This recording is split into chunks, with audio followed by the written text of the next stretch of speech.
Hi students, வணக்கம். இப்போ என்ன பார்க்க போகிறோம்? இயல் 2 பயிற்சி 2.2ல் 12ஆம் கணம் என்ன கொடுத்துருக்கான்? பின்வரும் குறிப்புகளை கொண்டு அட்டவணையை நிறைவு செய்க. ஒரு அட்டவணை கொடுத்துருக்காங்க. என்ன கொடுத்துருக்காங்க?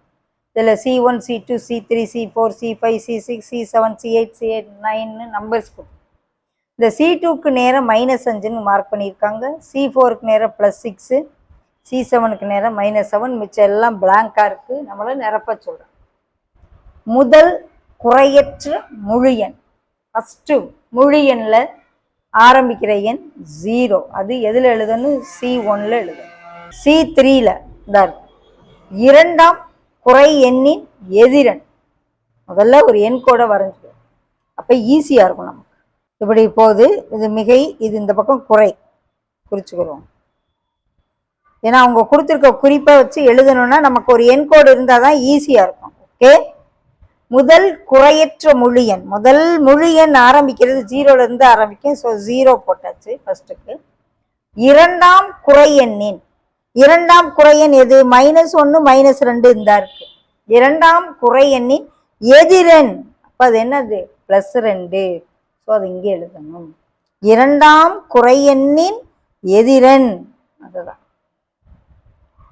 C5ல் முழு எண்களின் கூட்டல் சமணி. C5ல் முழு எண்களின் கூட்டல் சமணி 0. பெருக்கல் சமணி 1, கூட்டல் சமணி 0. C2வில் உள்ள முழுவின் தொடரி. C2வில் என்ன இருக்கு? இந்த இருக்கு. -5 இருக்கு, இந்த இருக்கு. அதனுடைய தொடரி, முன்னினா இது, தொடரினா இது. என்ன இருக்கு? -4. தொடரினா இந்த பக்கம், வலது பக்கம்.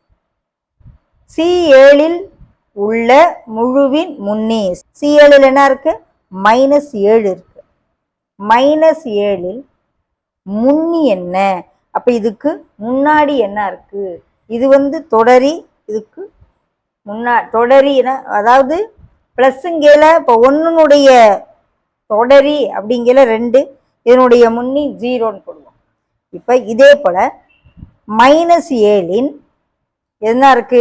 C7ல் உள்ள முழுவின் முன்னி, இதுக்கு முன்னாடி இருக்கக்கூடிய மிக குறைந்த எண்களை கம்ப்ளீட்டாக வேறையா இருக்கும். ஸோ -8. ஓகே, C7ல் உள்ள முழுவின் முன்னி -8. C5ல் உள்ள முழுவின், C5ல் என்ன இருக்கு? 0. இதில் உள்ள முழுவின் எதிரெண். 0வுக்கு எது எதிரெண்? 0 தான். ஓகே, 0வுக்கு ப்ளஸ்ஸும் இல்லை மைனஸும் இல்லை. ஸோ 0வினுடைய எது எண்? 0. ஓகே, இந்த ப்ளஸ் மைனஸில் முன்னி தொடரி எழுதையில கவனமாக எழுதணும். ஓகே.